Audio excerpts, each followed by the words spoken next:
नमस्कार, मैं रवीश कुमार। भारत बंद की अपील किस दल ने की, इसका पता लगाया जाना जरूरी है, क्योंकि तमाम विपक्षी दलों को भी इसका जवाब नहीं मिल रहा है। रविवार से सोमवार तक यही सफाई देते रहे कि उनने भारत बंद की अपील ही नहीं की। रविवार को उत्तर प्रदेश के कुशीनगर की रैली में प्रधानमंत्री मोदी ने कह दिया ये बात। एक तरफ सरकार, एक तरफ हम सब भ्रष्टाचार के सारे रास्ते बंद करने में लगे हैं, काले धन के सारे रास्ते बंद करने में लगे हैं, और दूसरी तरफ भारत बंद करने में लगे हैं। आप मुझे बताइए, भ्रष्टाचार का रास्ता बंद होना चाहिए कि भारत बंद होना चाहिए? प्रधानमंत्री के इस बयान के बाद विपक्ष सबूत मांगने लगा कि किसने भारत बंद की अपील की। क्या मीडिया और सोशल मीडिया ने अपनी तरफ से 28 नवंबर के अलग अलग विरोध प्रदर्शन के कार्यक्रमों को भारत बंद कहना शुरू किया? बीजेपी के लिए भी साबित करना कोई मुश्किल नहीं है। बीजेपी 24 नवंबर के तमाम प्रेस कॉन्फ्रेंस और प्रेस रिलीज का बारीक अध्ययन कर सकती है और बता सकती है। जब 28 नवंबर के कार्यक्रम का ऐलान हुआ था, हमने कई दलों के बयानों को देखा 24 नवंबर के दिन का, और दावा तो नहीं कर सकते, लेकिन जितना देखा उसमें किसी में भारत बंद का जिक्र नहीं मिला। 24 नवंबर को कांग्रेस नेता रणदीप सुरजेवाला ने कहा था कि कांग्रेस देश भर में जन आक्रोश दिवस मनाएगी। उसी दिन सीताराम येचुरी का ही बयान है कि 28 नवंबर को कई दल देश भर में आक्रोश दिवस मनाएंगे। 24 नवंबर को ही सीपीआई नेता डी राजा ने कहा कि लेफ्ट दल 24 से 30 नवंबर के बीच हफ्ता भर प्रदर्शन करेंगे। सीपीएम की वेबसाइट पर एक प्रेस रिलीज है जो 23 नवंबर को जारी हुई। इसमें साफ कहा गया है कि 6 लेफ्ट दलों ने तय किया है कि एक सप्ताह का विरोध प्रदर्शन होगा। प्रेस रिलीज में भारत बंद शब्द नहीं है। 27 नवंबर को प्रधानमंत्री के बयान के बाद उसी दिन दिल्ली में जयराम रमेश ने रविवार प्रेस कॉन्फ्रेंस कर सफाई दे दी थी कि कांग्रेस ने भारत बंद का आह्वान नहीं किया। रविवार को ही आम आदमी पार्टी ने भी कह दिया कि उनकी तरफ से भारत बंद की अपील नहीं हुई है। वैसे त्रिपुरा और केरल में सीपीएम ने बंद का आह्वान किया और किया भी, लेकिन कोलकाता में सीपीएम नेता और पोलित ब्यूरो सदस्य विमान बोस ने इस बंद की आलोचना कर दी है और कहा है कि बंद का आह्वान कर लेफ्ट ने गलती कर दी है। बंद और भारत बंद में अंतर होता है। सवाल है कि भारत बंद की अपील किसने की? बसपा नेता मायावती ने भी सोमवार को बयान दिया कि बसपा ने भारत बंद की अपील नहीं की। समाजवादी पार्टी के सांसद नरेश अग्रवाल ने कहा कि मेरे ख्याल से यह अब तक का सफल बंद है, क्योंकि भारत को नोटबंदी के दिन से ही बंद कर दिया गया है। हम कोई नया बंद नहीं बुला रहे। राज्यसभा में गुलाम नबी आजाद ने भी कहा कि प्रधानमंत्री ने गलत बयानी की है। लोकसभा में कांग्रेस नेता मल्लिकार्जुन खड़गे ने प्रधानमंत्री से गलत बयानी के लिए माफी की मांग की। ये जरूरी है कि आप एडजर्नमेंट मोशन को अलाउ करो। हम आपके सामने सारी चीजें रखेंगे और उस वक्त मालूम होगा क्या मोदी साहब सच है, क्या हम सच है। प्रधानमंत्री जी की ये जिम्मेवारी बनती है कि जनहित में इन्होंने जो जल्दबाजी में ये फैसला लिया, उसमें जो कमियां रह गई हैं तो उनको दूर करना चाहिए और इसके लिए देश की जनता से माफी मांगनी चाहिए। बसपा, सपा, आप, तृणमूल कांग्रेस और 6 वाम दल यानी 11 विपक्षी दल यही कहते रहे कि हमने भारत बंद की अपील ही नहीं की, तो फिर प्रधानमंत्री ने भारत बंद की बात कहां से कर दी? विपक्ष को पीएम से जवाब तो नहीं मिला, लेकिन पीएम के भारत बंद कहने से विपक्ष दिन भर सफाई ही देने में लगा रहा। बीजेपी भी समझ गई कि विपक्ष को बंद करने का सबसे अच्छा शब्द भारत बंद है।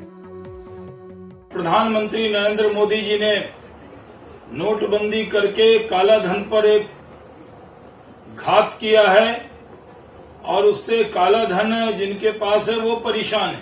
आज पूरी तरह से इन लोगों का प्रयास विफल हो रहा है। जनता उनके साथ नहीं है, जनता मोदी जी के साथ है और इसलिए इनके कार्यक्रम फेल होंगे। बहरहाल सोमवार को कई जगहों पर धरना प्रदर्शन हुआ। नोटबंदी को लेकर दलों के कार्यकर्ता ही सड़कों पर नजर आए। आम लोगों के समर्थन में तो कोई उतरा खास आदमी नहीं, आम लोग नहीं उतरा इनके समर्थन में। कई जगहों पर व्यापार मंडलों ने अपनी तरफ से पोस्टर भी लगाए कि वे भारत बंद का समर्थन नहीं करते हैं। व्हाट्सएप पे शनिवार से ही अभियान सा चल रहा था कि हम भारत बंद का समर्थन नहीं करते हैं। तो क्या भारत बंद का नारा व्हाट्सएप के जरिए फैलाया गया और जिसके समर्थन और विरोध की बातें होने लगी?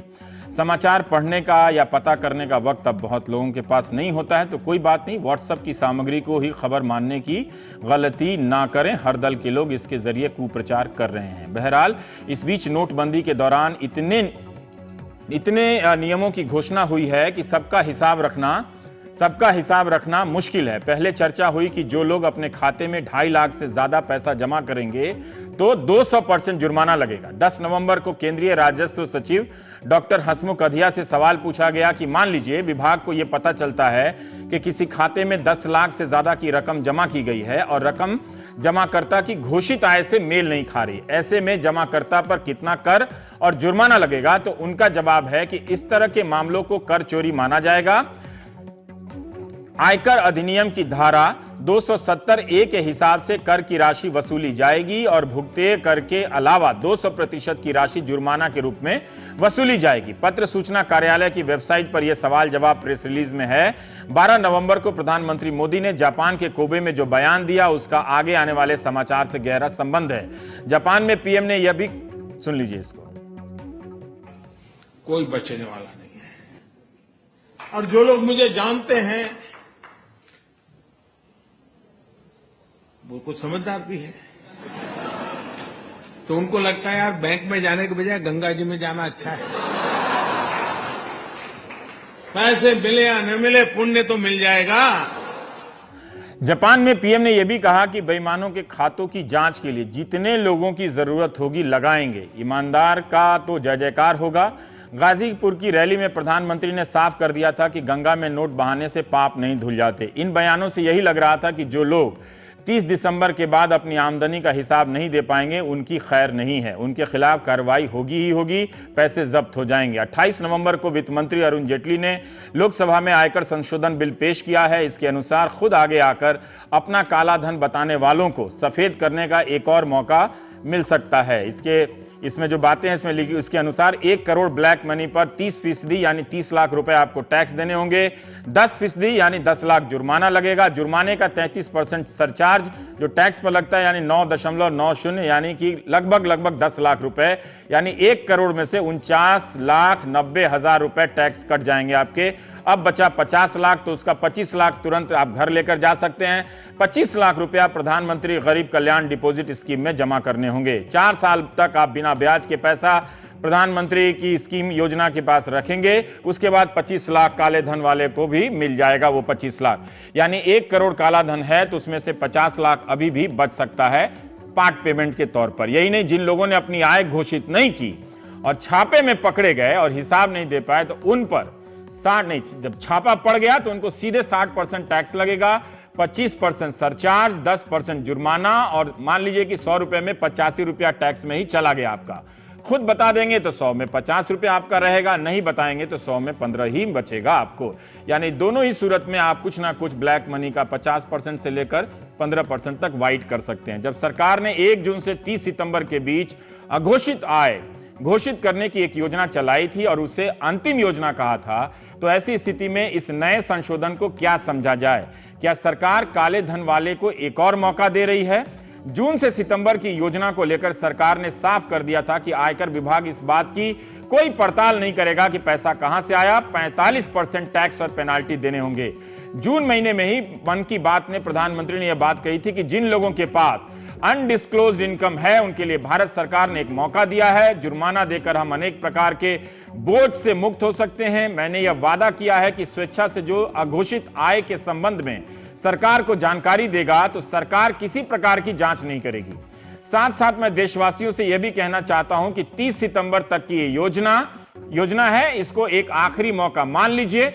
30 सितंबर के पहले आप इस व्यवस्था का लाभ उठाइए और 30 सितंबर के बाद संभावित तकलीफों से अपने आप को बचा लीजिए।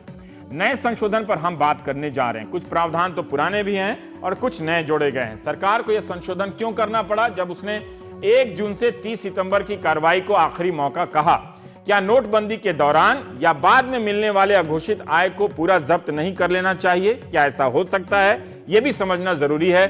कहीं ये एक और मौका तो नहीं है? जब नोटबंदी चल ही रही है तो इस संशोधन का हम क्या मतलब निकालें और इससे क्या होगा? इस संशोधन में क्या हम ये भी समझें कि सोना, प्रॉपर्टी, शेयर, इन सब चीजों में ज्यादातर ब्लैक मनी की बात कही जाती है, क्या ये भी शामिल हैं या सिर्फ नकदी नोटों के संदर्भ में ये संशोधन है? हम प्राइम टाइम में बात करेंगे। राजेश शर्मा जी हैं, बीजेपी के सदस्य हैं लेकिन पेशे से चार्टेड अकाउंटेंट है। इस पूरे विवाद को समझने के लिए वकील, अर्थशास्त्री और चार्टेड अकाउंटेंट, ये 3 लोगों की सख्त जरूरत है। और विराग गुप्ता साहब वकील हैं जो इस पर बात करने के लिए आए हैं। तो राजेश जी, मुझे एक बात बताइए कि जब 1 जून से 30 सितंबर तक आपने अघोषित आय स्कीम लगाई, ये संशोधन क्या है?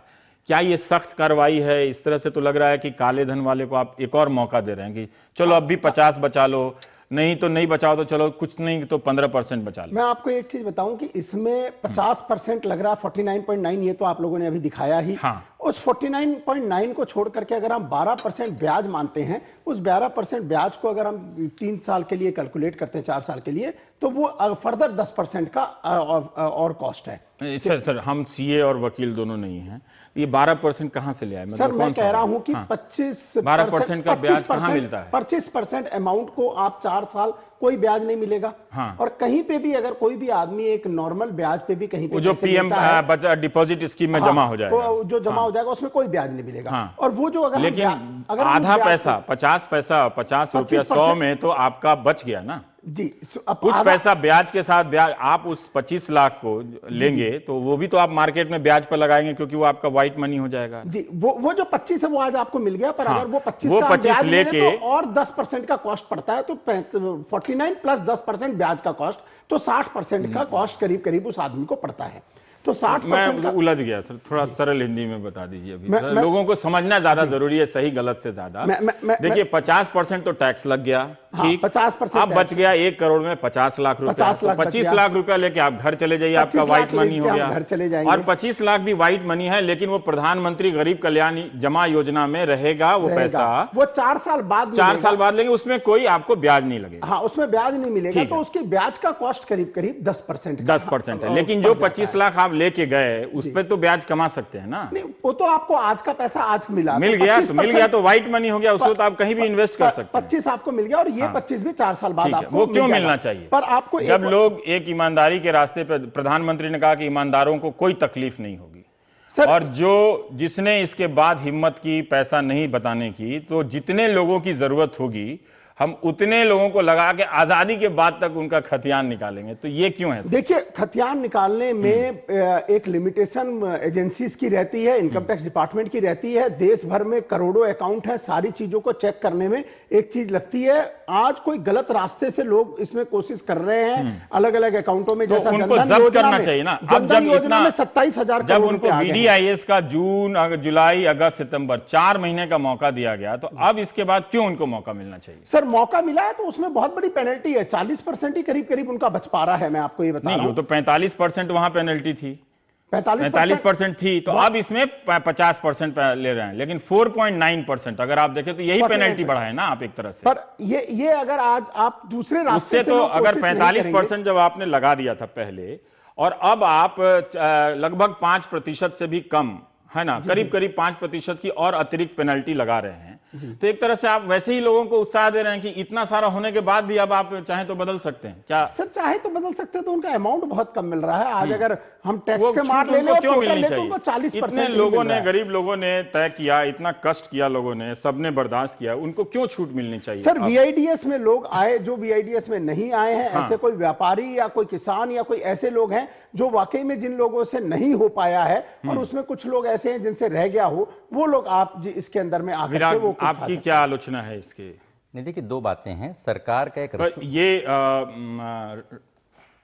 राजेश जी ये तो कह रहे हैं कि जो लोग रह गए हैं उनको हम एक चांस दे रहे हैं। मैं ये कह रहा हूं क्यों चांस दे रहे हैं, तो कह रहे हैं हम उनको एक चांस दे रहे हैं। एक तो आपकी क्या आलोचना है इसमें? इसमें सिर्फ 2 बातों की आलोचना है। सरकार का रसूख जो होता है उसके बाद से होता है। अच्छा, जब 30 सितंबर की आपने डेडलाइन दी थी और उसके 2 महीने बाद आप फिर एक नई स्कीम लाए हैं, तो कहीं ना कहीं से जो सरकार ने लोगों को बोला था कि अब हम कोई नई स्कीम नहीं लाएंगे, ये आखिरी स्कीम है, तो ये फिर इतनी जल्दी जो स्कीम लाना पड़ा, तो इसका मतलब कि जो सरकार ने अपना जो वादा था वो तोड़ा है। कैसे? इस तरह से तोड़ा है कि जब आप बोलते हैं कि अब मैं 30 सितंबर के बाद कोई नई स्कीम नहीं लाऊंगा, और आप फिर नवंबर में एक नई स्कीम लाते हैं, ये नहीं कहा उन्होंने, ये आखिरी मौका है। आखिरी मौका, जिसका क्या मतलब होता है? इसका मतलब है कि अब जो पकड़ा जाएगा उसको नहीं छोड़ेंगे। तो ये मतलब मुझे लगता है ये मतलब बिल्कुल आप बिल्कुल ठीक समझ रहे हैं। तो नोटबंदी में जो विफलताएं हुई हैं, जो व्यवहारिक समस्याएं हुई हैं, उसकी वजह से 8 नवंबर के बाद 9 नोटिफिकेशन जारी करनी पड़ी। हाँ। ये मोदी जी की विफलता नहीं है, ये गवर्नेंस की विफलता है, जहां पर एक इतनी बड़ी स्कीम के लिए प्रॉपर होमवर्क नहीं किया गया था। हाँ। और अब उसके बाद फिर इन्होंने क्या देखा कि जब सारा पैसा जनधन में जा रहा है, दूसरी जगहों पे जा रहा है या नष्ट हुआ जा रहा है, तो उसका हमको राजनीतिक लाभ भी नहीं मिलेगा, आर्थिक लाभ भी नहीं मिलेगा। तो इस स्कीम को उन्होंने VDIS स्कीम में कन्वर्ट कर दिया, डिस्क्लोजर आपको स्कीम। लगता है कि इस नोटबंदी को उन्होंने फिर से VDIS स्कीम में अब हमारा ये कहना है, वॉलंटरी इनकम डिस्क्लोजर उसमें कर दिया? अब अगर हम प्रधानमंत्री के राष्ट्र के नाम के भाषण को याद करें तो उन्होंने इस स्कीम को लाने के लिए 4 बातें बोली थी: आतंकवाद, भ्रष्टाचार, काला धन, जाली नोट। तो कल अभी फरीदाबाद में भाजपा के सांसद RK सिन्हा ने बोला है कि बहुत जल्दी 2000 के नोट बंद हो जाएंगे, क्योंकि भ्रष्टाचार इंडिविजुअल का नहीं, इधर उधर MP लोग बोलते रहते हैं। भ्रष्टाचार जो अभी संशोधन आया उसमें उसमें बोल रहा हूं। तो भ्रष्टाचार और आतंकवाद रोकने के लिए 2000 के नोटों को फिर से सरकार को बंद करना पड़ेगा या करना चाहिए, नंबर 1। अब हम आते हैं जाली नोट और काले धन पे। तो जाली नोट अगर आप 30 दिसंबर तक सारे नोटों को बदल देते हैं तो जाली नोट तो बंद ही हो जाएंगे। नहीं, उसमें ये नहीं है, सरकार ने इसमें कहीं नहीं लिखा है कि जाली नोट बदल सकते हैं। उसने कहा कि अघोषित आय अगर है। दूसरी बात बोल रहे हैं, आपने बोला है कि 30 दिसंबर के बाद 1000 और 500 के नोट नहीं चलेंगे। नहीं चलेंगे मतलब सारे नोट बैंकों में आएंगे। तो बैंक जाली नोट तो लेगा नहीं, नहीं कोई जाली नोट लेकर के जाएगा। इसका मतलब जाली नोट जितने भी 1000-500 के हैं 30 दिसंबर के बाद खत्म हो जाएंगे। ठीक है। अब आया काले धन की बात। तो काले धन के बारे में आप डिस्क्लोजर स्कीम लेकर के आ गए हैं। हमारा ये मानना है कि नोटबंदी की स्कीम आज लोकसभा में पेश बिल होने के बाद समाप्त हो जानी चाहिए, क्योंकि नोटबंदी की स्कीम का प्रारूप समाप्त हो चुका है, इसकी कोई आवश्यकता नहीं है। आपने बड़े खिलाड़ियों के लिए डिस्क्लोजर स्कीम ले आ दिए, तो अब किसके लिए नोटबंदी, किसके लिए? आप उसके लेन देन में, परसों इंडियन एक्सप्रेस की रिपोर्ट थी कि 15 लाख करोड़ रुपए आपने उसको बंद कर दिया और 1.5 लाख करोड़ रुपए मार्केट में लाए, जिसका मतलब 90% अर्थव्यवस्था को आपने मंदी में ढकेल दिया। तो आप 30 दिसंबर तक इन नोटों को चलने दीजिए, जहां पर जिसके पास होंगे वो। क्या इसको ये समझा जाए कि इसमें ये भी कहा जा रहा है कि जिन लोगों ने इसमें पैसा जमा किया है उन्हीं के लिए प्रावधान है ना, कि अगर आप बता देंगे खुद से, है ना, खुद से बता देंगे कि ये आपका मतलब अघोषित आय है, खुद से बता देंगे तो सरकार का बहुत सारा क्रियाक्रम बच जाएगा, तो आपको इतना टैक्स देके वो गरीब कल्याण योजना में पैसा डाल के आपको छोड़ दिया जाए। क्या इसका ये मकसद नहीं हो सकता है? कानून को तो हम कई तरीके से पढ़ सकते हैं ना। इसको मैं आर्थिक से ज्यादा राजनीतिक स्कीम मानता हूं। फिलहाल अभी जो भी ये है सरकार की आर्थिक नीतियों की 3 विफलता में पाता हूं। नंबर 1, जनधन योजना में जो पैसा आया, उस पैसे में सरकार के पास किसी प्रकार का कानूनी अधिकार नहीं है कि 2.5 लाख रुपए अगर नीचे पैसे आए तो आप कोई कार्रवाई कर सकें। नंबर 1। नंबर 2 ये, मैं इस पे स्पष्ट नहीं हूं, राजेश शर्मा जी बताएंगे कि कोई कानूनी अधिकार है। जब तक ये सिद्ध नहीं हो जाए किसी दूसरे का पैसा, जो आदमी पैसा जमा कर रहा है वो क्यों बताएगा? नंबर 1।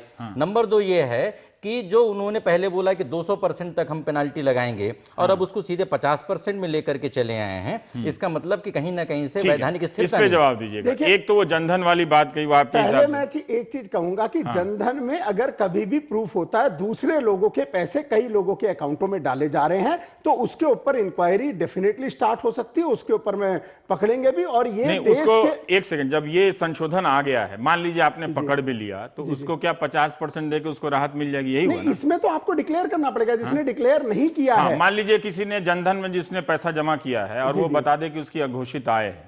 मैं आज आपको एक चीज बताऊं, इसमें एक और संशोधन भी आया है। 115 BBE में एक संशोधन आया है। वो क्या है? जिसमें 115 BBE में पहले 30% टैक्स लगता था, सरचार्ज लगता था, सेस लगता था, सारा मिला करके 34% टैक्स लगता था। और अभी लोग सोच रहे थे कि हम अगर इस साल की अपनी रिटर्न में दिखा देंगे तो 34% ही लगेगा।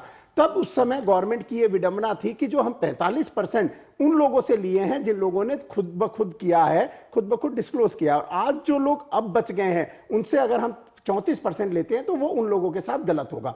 तब आज के दिन उन्होंने जिन लोगों ने बैंकों तक अपना पैसा लेके गए हैं तो वो भी तो एक तरह से डिस्क्लोज ही कर रहे हैं ना। सर डिस्क्लोज कर रहे हैं तो, पर 45 जिन्होंने पहले वॉलंटरली किया है उससे कम नहीं ले सकते थे, तो उन्होंने अब वो 115 BBE को संशोधन किया है। अब उसमें टैक्स हो गया है 60%।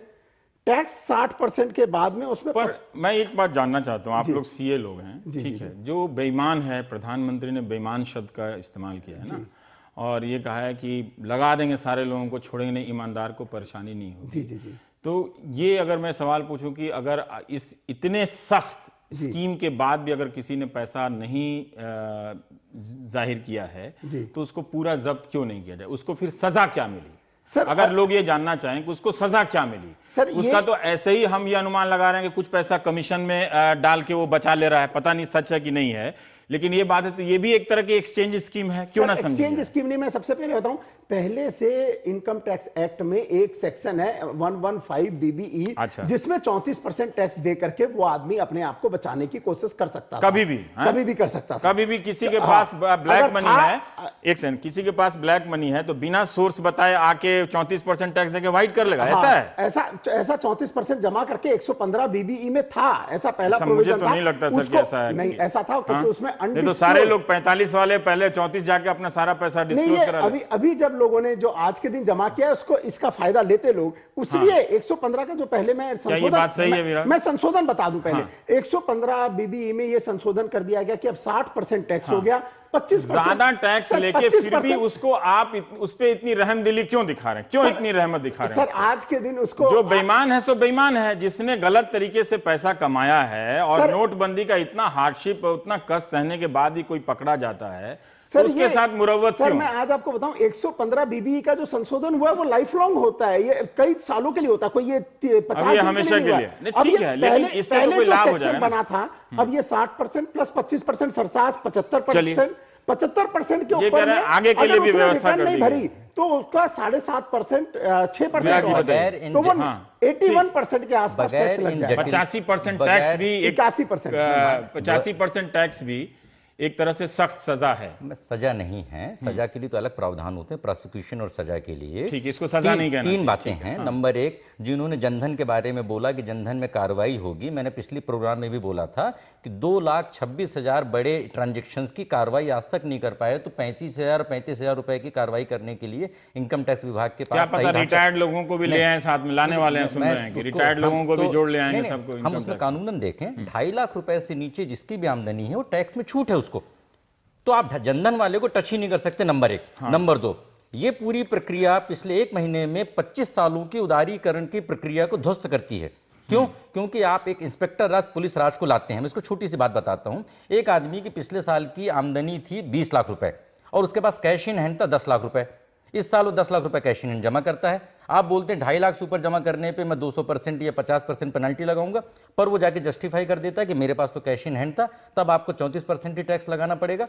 अब आपने इनकम टैक्स अब तो इंस्पेक्टर उसको को 85% अब का आप टैक्स अब लगेगा। इनकम टैक्स इंस्पेक्टर को आपने पावर दे दिया कि तुम इसको 34% में ट्रीट करोगे, कि तुम इसको 50% में ट्रीट करोगे, कि नहीं, तुम अब तो इसको 85% में करोगे। ट्रीट करो, 34% तो खत्म हो गया ना। खत्म। तो अब ये जो है, ये जो डिस्क्रिप्शन दिया जा रहा है, ये मैं समझता हूं इंस्पेक्टर राज की बहाली है, उदारीकरण का एक अंत है। नंबर 2। नंबर 3, जब 8 नवंबर के बाद करेंसी का लीगल टेंडर खत्म हो गया, अगर उसके बाद पुरानी करेंसी, उसकी रद्दी नोट है, रद्दी कागज हैं, तो आप उसके बेसिस पे किस व्यक्ति को प्रोसिक्यूट कर सकते हैं। मान लीजिए कि 30 दिसंबर के बाद किसी के पास 10 करोड़ रुपए के पुराने नोट हैं, वो रद्दी कागज हैं, आप उसको रुपए मान कैसे सकते हैं? कोई कानून उसके बेसिस पे दंडित नहीं कर राजेश सकता। जी, ये बात थोड़ा मजबूत नजर आती है कि अगर 30 दिसंबर के बाद किसी ने 50 करोड़ का ब्लैक मनी नहीं जमा किया, ठीक, और वो आके चुपके से, अभी तो वो तो आराम से सो लेंगे, अभी तो हम लोग ये समझ रहे थे कि उनकी धड़कनें होंगी, पीछे के शटर से जाते होंगे, पता नहीं राम जाने, लेकिन उनको तो राहत मिल गई सर। जब वो नोट रद्दी हो गया 30 दिसंबर के बाद, तो उस रद्दी नोट को हम कन्वर्ट करने का मौका क्यों दें? सर कन्वर्ट करने का मौका वाली बात नहीं है। ये तो कन्वर्ट हो रहा है ना 50% से। अगर वो खुद से बता दे सर, तो उसका 50% पैसा बच जाता है, क्यों बचना चाहिए? सर मेरी बात सुनिए, लोग जनधन का फायदा ले, लोग दूसरे अकाउंटों का फायदा ले, लोग जो दूसरे रास्ते निकाले, जैसे भाई साहब ने अभी अभी कहा कि इतने ज्यादा प्रोसिक्यूशन और इतने हमारे पास गवर्नमेंट के पास मशीनरी नहीं है कि हम हर चीज की इंक्वायरी को कर पाए। जब हर चीज की इंक्वायरी नहीं कर पाए तो वो लोगों का आज कम से कम राजस्व तो आए इस चीज का। और वो चीज कम से कम नोटबंदी बाद में बैंकिंग लाते, पहले नोटबंदी से पहले यही ले आते, नोटबंदी बाद में लाते, पहले यही लाते ना। अगर मान लीजिए किसी के पास एक कमरे में भर के 500 करोड़ है और वो 1 जनवरी को ले आके 250 करोड़ लौटा के, है ना, 125 करोड़ वहां जमा कर दे, 125 करोड़ अपने पास रख ले, लेके बाहर आ जाए, तो हमारे हिसाब से तो तब भी वो अमीर ही रहा ना, वो गरीब कहां हुआ? सर अमीर इसलिए नहीं रहा, वो गरीब कहां हुआ? आपने उसके लिए स्कीम क्यों दी? जब इस वक्त हम सब कुछ सब्र कर रहे हैं कि 50 दिनों तक इन सबको अब खैर नहीं है, जितने भी थैलीशाह लोग हैं, उनको ये मौका क्यों दिया आपने? सर मौका आज के दिन इसमें हेवी पेनल्टी के साथ दिया गया, उसको छोड़ करके वो अगर सर्विस टैक्स वो के तो दायरे में छूटने आता- वाला नहीं था। सर 1 जनवरी के बाद से, जैसा कि विराग ने कहा, उसका पैसा तो कूड़ा होने वाला था, रद्दी होने वाला था। उस रद्दी नोट को हमने 50% क्यों बचाने दिया उसको? सर हम रद्दी होने वाले नोट को लोग जो रास्ता ढूंढ रहे थे, वो रास्ता ढूंढ करके हम हर जनधन वाले तो को जो कहते परेशानी हैं, जो ना हो- लोग बैक डोर से इसको एक्सचेंज कर रहे थे, वो आप खुद ही उनको करने रोकना लगे। चाहते हैं। आप फिर वो बैकडोर काम से। आप खुद करना चाहते हैं। नहीं, हम क्यों बैकडोर से, हमने तो उसको सामने से कर दिया। यही तो बात है ना सर, वही तो मैं कह रहा हूं। के रास्ते बंद करना, क्योंकि बैकडोर से आज वो तो जो लोग बैकडोर से कर रहे थे, जनधन में- वही काम आप सामने से कर रहे हैं, सर, ताकि गरीब- आपके पास पैसा आ जाए जन कल्याण के लिए। सर यही बात है गरीब ना। आदमी जो है वो परेशान होगा, उसकी इंक्वायरी होगी, और ऐसी चीजों में उनको करना नहीं चाहिए। पर कुछ अब लोग जब प्रेशर में काला आके धन कर लेते समाप्त हैं। हो गया, ये कहा गया, तो फिर काला धन को सफेद करने का मौका क्यों दिया जा रहा है? मैं ये जानना सर चाहता मैं आज आपको बता रहा हूं कि जो लोग हाँ? दूसरे रास्ते हूं। ये अपनाते तो हैं, वो सरकारी रास्ते मनी तो- लॉन्ड्रिंग स्कीम सर, होगी ना, सरकारी कि मनी जो कोई लॉन्ड्रिंग- पीछे दरवाजे से कर रहा है, वो आप सामने के दरवाजे से सर कर रहे हैं। सामने के नहीं, सरकार ने तो एक स्कीम लाई है कि भाई ये इस तरीके से काम वो गरीबों तो के स्कीम लाई है, कल्याण वो के तो लिए। हम देख रहे हैं, लेकिन गरीब- जब नोटबंदी है, जब यहाँ पे, तो ये स्कीम अब काला धन वालों को, जी जब उन्होंने कहा कि आजादी तक हथियार निकाल लेंगे, छोड़ेंगे नहीं किसी को, ये लास्ट चांस है, तब ये इनको क्यों चांस दिया जा रहा है? सर इंक्वायरी तो अगर- इंक्वायरी हर चीज की होगी नहीं, भी, इंक्वायरी अभी तो भी तब जिन भी लोगों ने होगी, डाल दिया होगी। इंक्वायरी तो तब भी जी, होगी, जी। ठीक है।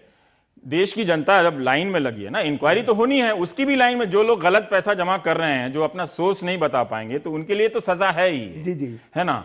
लेकिन जो लोग सोर्स नहीं बता रहे हैं, बैंकों तक नहीं गए जमा कराने के लिए, उनके पास घरों में वो पैसा रह गए, उनको, जैसे वो कह रहे हैं कि 1 जनवरी को, अब तो वो ऐसे ही, अगर आप बैंक में नहीं जाते हैं तो वो कूड़ा हो जाता है, तो उस कूड़े का 50% हम बचाने का स्कीम लेकर क्यों आए? सर कुछ जो जेन्युइन लोग हमारे यहाँ पे छोटे छोटे काम करते हैं, किसान हैं जिनके पास पैसे रह गए, जिन्होंने आप उस ये कह रहे हैं स्कीम कि का उन पहले genuine फायदा लोगों नहीं के लिए लिया, है। जो कुछ लोग नहीं ले वो पाए थे। किसानों के लिए, ये किसानों के फायदे के लिए सर कुछ लोग ऐसे हैं जिन लोगों ने नहीं लिया था उस वीडीएस के लिए, तो किसानों के लिए है। उनको एक मौका मिले कि वो फर्दर तो और ज्यादा आप पेनल्टी किसानों पर अगर इतनी रहमदिली दिखा रहे हैं, तो भी 85% के साथ। नहीं 85% नहीं है सर, ये 50% किसानों का 50% के साथ है। तो एग्रीकल्चर आप फिर बैंकिंग का डेट बढ़ा दीजिए ना, एक्सचेंज का डेट बढ़ा दीजिए, 30 दिसंबर से 31 जनवरी कर दीजिए। ये क्यों लाए हैं, मैं ये जानना चाहता हूं, आप दोनों से बात सर मैं करिए। एक्सचेंज की डेट की तो बात ही नहीं कर रहा हूं, एक आदमी के पास है, वो किसी भी दिन पैसा जमा कर सकता है, पर जो लोग पहले फायदा नहीं ले पाए इस स्कीम का, हाँ, उसको अब फर्दर तो एक्स्ट्रा कोई पेनल्टी चांस नहीं है ना, ये कोई एक्स्ट्रा स्कीम पेनल्टी के साथ में वो नहीं, आदमी ये को फिर स्कीम से- जो है, देखिए,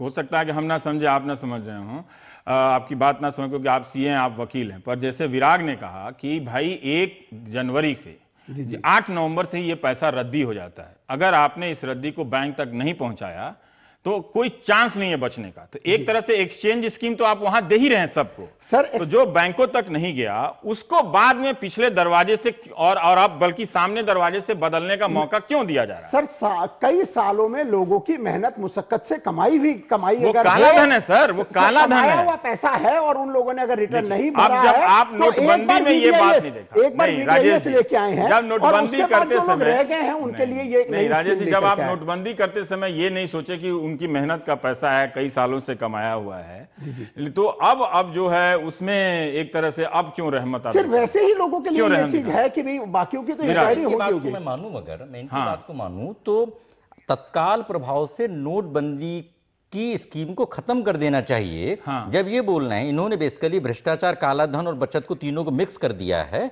नंबर 1, ये जो सरकार की आज की योजना है, ये भ्रष्टाचार को कानूनी संरक्षण, ये कानूनी प्रावधान दे रही है, जिसके विरुद्ध प्रधानमंत्री लड़ाई लड़ने की बात कर रहे हैं। नंबर 1। नंबर 2 ये कि जो लड़ाई आप बड़े लोगों के खिलाफ लड़ रहे हैं, वो लड़ाई छोटे लोग क्यों लड़े लाइनों में लग करके? वो तो आज भी परेशान है, वो अपनी बुआई के लिए उसको पैसे नहीं मिल रहा, शादी राजेश के जी, लिए अब पैसे समय नहीं मिल कम रहा। है, एक मुझे बताइए कि अभी तक तो जैसे वो कह रहे हैं कि नोटबंदी तो खत्म हो जाना चाहिए इस संशोधन के बाद से, ठीक है, लेकिन जब 30 दिसंबर तक का वक्त है, जी वक्त है, अभी पूरे 1 महीने से ज्यादा का वक्त है कि आप अपने पैसे को बैंकों में ले आकर बदल सकते हैं, जमा कर सकते हैं, उसका सोर्स जमा कर सकते हैं, तो फिर ये स्कीम क्यों? सर सोर्स अगर आदमी का इस साल की कमाई हो तो ही तो जमा कर सकता है, अगर वो पुराने साल की पुराने का भी है तो उसको जमा करने दीजिए ना, जिसका अगर रद्दी होगा तो आज के दिन उसको, ये वही कह रहा हूं कि जिसका पुराना है उसके लिए, पर जो करप्ट है लोग हैं, जो वो तो देना ही था। जब आपने नोटबंदी में नोटिफिकेशन किया, 9 या 11 नोटिफिकेशन के जरिए आपने शर्तें बनाई, जी जी जी, अब आप ये लेकर आ रहे हैं कि 50% आप प्रधान गरीबों के नाम पर,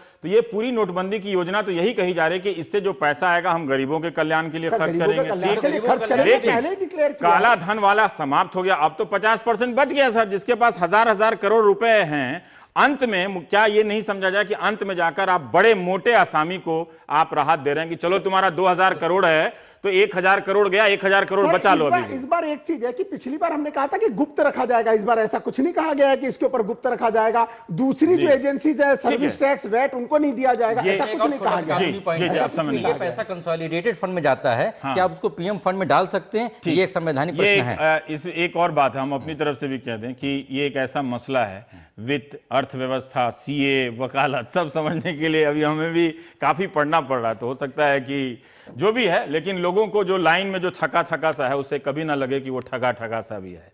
तो जो काला धन वाला है वो पूरी तरह से समाप्त ही होना चाहिए। सर, लाइन के लोग खुश हैं, ऐसा लाइन के खुश हैं, लेकिन मैं वही पूछ रहा हूं कि ये जो लाइन में नहीं लगे हैं वो कहीं अब खुश ना हो जाए ज्यादा। नहीं, वो ज्यादा खुश नहीं होंगे। तो ब्रेक के बाद, और ये अच्छा मौका भी है इस सारे सिस्टम और सवालों को समझने का। कुछ सीए लोगों से भी दोस्ती कर लीजिए, बदलने के लिए नहीं, समझने के लिए। तो ब्रेक के बाद हम बात करेंगे पंजाब की।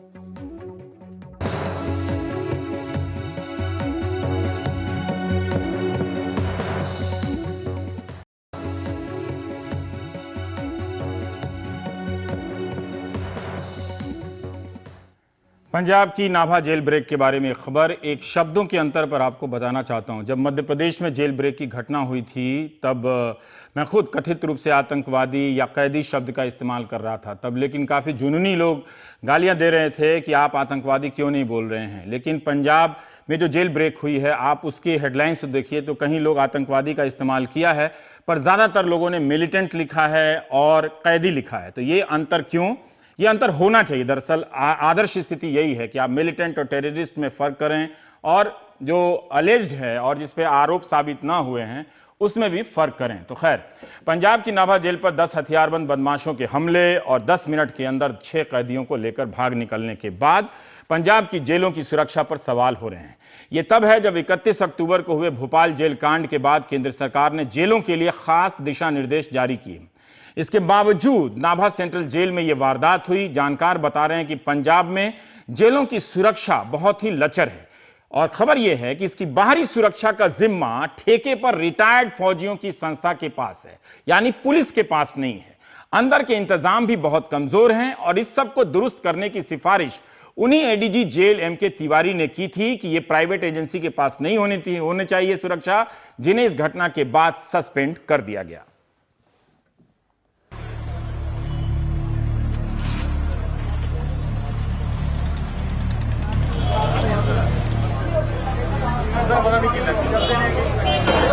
रविवार सुबह करीब 9 बजे 4 गाड़ियों में 10 बदमाश आए और 10 मिनट में 6 अपराधियों को लेकर फुर हो गए।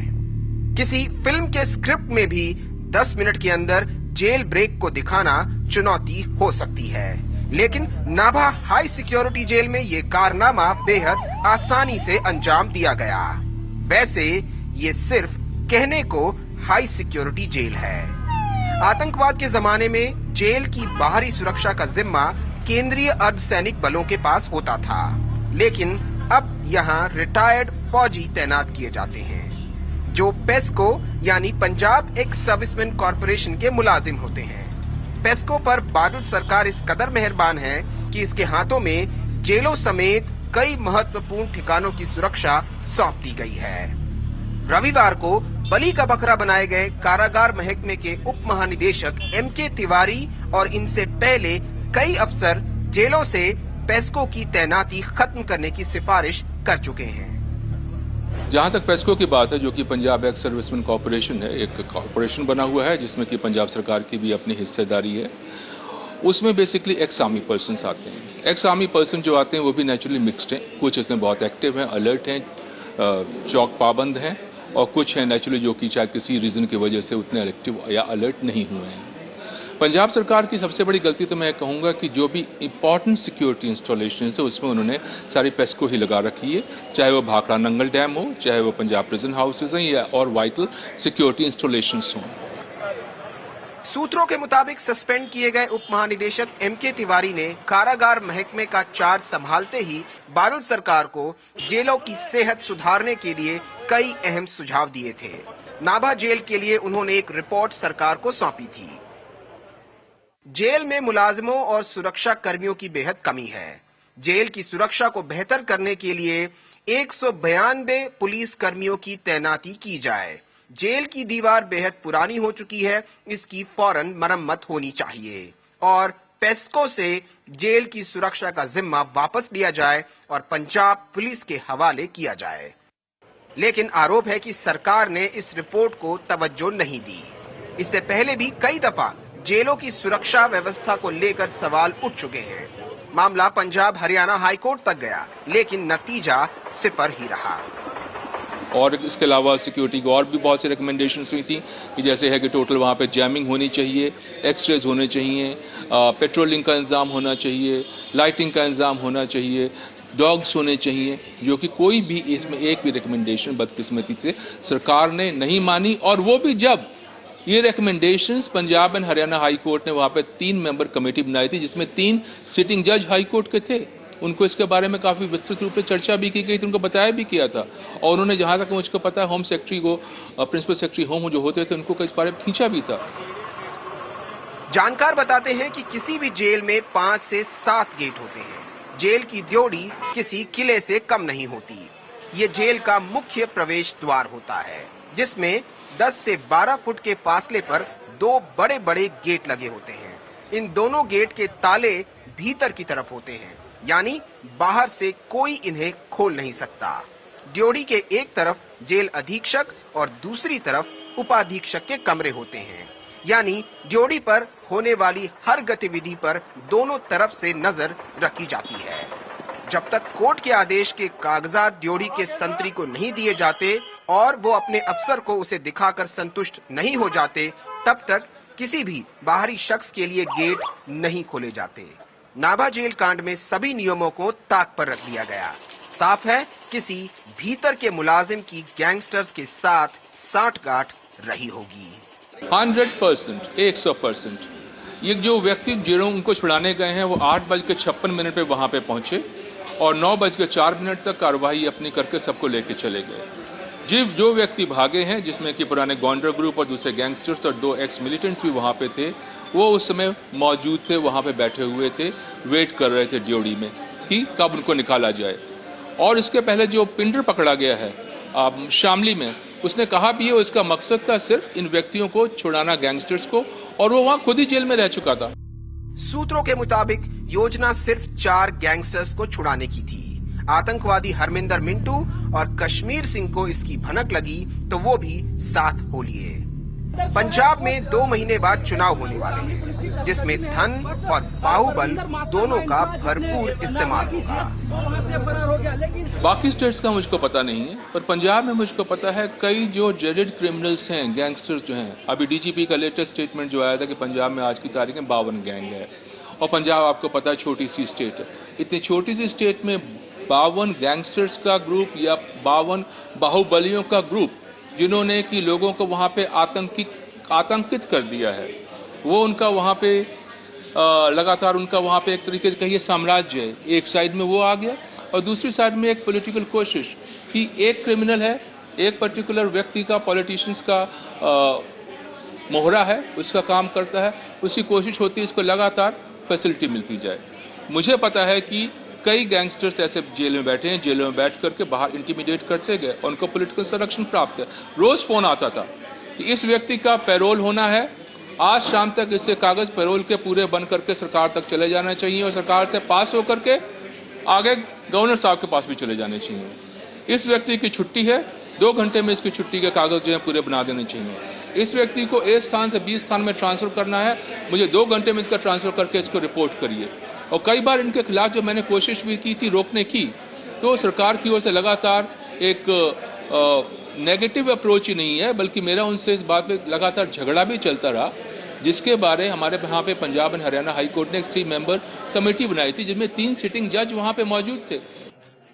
विपक्षी दल आरोप लगा रहे हैं कि सब कुछ सरकार की शह पर हुआ है, जबकि बादल सरकार इसे पड़ोसी मुल्क की हरकत बता रही है। जेल ब्रेक हुई है और मैं इसको दावा करता हूँ ये गवर्नमेंट का हाथ है इसमें, और निकाल रहे हैं लोगों को अपनी इलेक्शन के लिए। वही तो मैं कह रहा हूँ, ये गवर्नमेंट का अपना हाथ है इसमें, लोगों को निकालना और इलेक्शन में इस्तेमाल करना, और माहौल इससे बिगड़ेगा। लॉ एंड ऑर्डर पंजाब में सबसे बेहतर है। पंजाब की स्टेट एक ऐसी स्टेट है, मोस्ट पीसफुल स्टेट है। ये बड़ा एक अनफॉर्चुनेट इंसिडेंट हुआ है। हमने जो जेल सुपरिटेंडेंट और जेल के ऑफिसर्स उनको सस्पेंड भी कर दिया है, और जो मेन कॉन्स्पिरेटर था जिसने ये भगाए थे उसको भी हमने यूपी से पकड़ लिया, और जो मेन टेररिस्ट भागा था उसको हमने दिल्ली से पकड़ लिया, और बाकी के पीछे अब पुलिस पड़ी है। सीसीटीवी फुटेज में साफ दिख रहा है बदमाशों ने 4 गाड़ियों का इस्तेमाल किया। 30 लाख की फॉर्च्यूनर से लेकर i20 और Hyundai Verna। बरामद गाड़ियों में से जो असलहा मिला है वो भी आंखें खोलने वाला है। वैसे फेसबुक पर गैंगस्टर्स अपने हथियारों की नुमाइश खुलकर करते रहते हैं। चंडीगढ़ से आनंद पटेल की रिपोर्ट, एनडीटीवी इंडिया।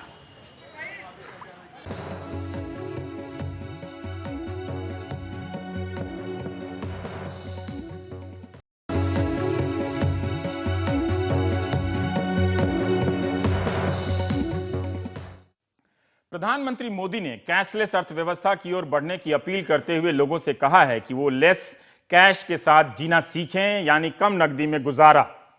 लेकिन जैसे जैसे तनख्वाह मिलने के दिन करीब आ रहे हैं, कैश की कमी एक बड़ी फिक्र बनती जा रही है। दिल्ली के जामिया विश्वविद्यालय परिसर के इंडियन बैंक के बाहर लोगों की भीड़ बताती है कि हालात अभी भी सामान्य नहीं हुए हैं। ज्यादातर बैंकों के बाहर ऐसा ही नजारा है। जामिया में पढ़ाने वाले एसएम महमूद कहते हैं कि टीचरों का वक्त क्लासरूम में कम और बैंक की लाइन में अधिक बीत रहा है। इस क्रूशियल जंक्चर पे, जबकि हमारे यहाँ एग्जाम शुरू होने वाले हैं, अभी सेमेस्टर एंड के, वो टीचर्स यहाँ लाइन में लगे हैं। किसी को अपनी मेट को पेमेंट करना है, किसी को कहीं पेमेंट करना है। 17 दिसंबर के वित्त मंत्रालय के इस आदेश के मुताबिक केंद्र सरकार के नॉन गजेटेड कर्मचारियों को नवंबर के महीने के वेतन का एक हिस्सा 10,000 रुपए कैश में एडवांस दिया जाना था। ये भुगतान 23 तारीख तक होना था, लेकिन बैंक में कैश नहीं है और इस आदेश का पालन नहीं हो पा रहा। एडवांस तो वो नहीं दे रहे हैं हमको। जो 10,000 रुपये जो एडवांस बोला गया है, गवर्नमेंट ऑफ इंडिया ने कहा है, वो हमको 10,000 रुपये नहीं दे रहे हैं।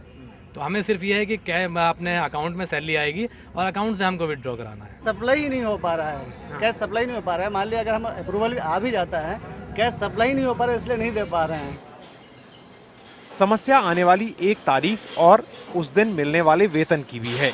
देश की आबादी का 90% असंगठित क्षेत्र में है और यहाँ वेतन का भुगतान कैश में ही होता है। हालांकि प्रधानमंत्री ने कहा है कि अब सारी तनख्वाह बैंक में ही आएंगी, लेकिन इतने बड़े असंगठित क्षेत्र को देखते हुए ये तत्काल आसान नहीं दिखता। आपको तनख्वाह कैश में मिलती है या चेक से मिलती है? नहीं, हमें कैश से ही मिलती है। तो आप इस बार आपको लगता है कि आपको भी दिक्कत हो सकती है? सबसे ज्यादा दिक्कत हो रही है। उधर सोमवार को वित्त मंत्री अरुण जेटली ने भी कहा कि आने वाले दिन पेपर करेंसी के नहीं बल्कि मोबाइल बैंकिंग के हैं, जिसके लिए सबको तैयार हो जाना चाहिए। कम से कम जो सैलरीड लोग हैं उनके लिए बहुत सुविधा है, क्योंकि सैलरी बैंक में आती है और बैंक से आपके मोबाइल फोन में जितनी डालनी है उस ई वॉलेट में डालिए और उसके हिसाब से अपना खर्चा कर प्लानिंग करते रहिए। विमुद्रीकरण यानी नोटबंदी के तहत सरकार ने करीब 15 लाख करोड़ की करेंसी वापस ली है, जिसके बदले जनता के बीच अब तक केवल 2.25 लाख करोड़ के आसपास करेंसी छपकर वापस आ पाई है, जिसमें ज्यादातर 2000 और 500 के नोट हैं। बैंकों के पास कैश की भारी कमी है। ऐसे में जब तनख्वाह मिलने का दिन सामने आ रहा है तो कुछ दिक्कतें भी जरूर आ सकती हैं। विजय सिंह पटवाल और अपने सहयोगी बाला सुंदरम के साथ दिल्ली से हृदय जोशी, एनडीटीवी इंडिया।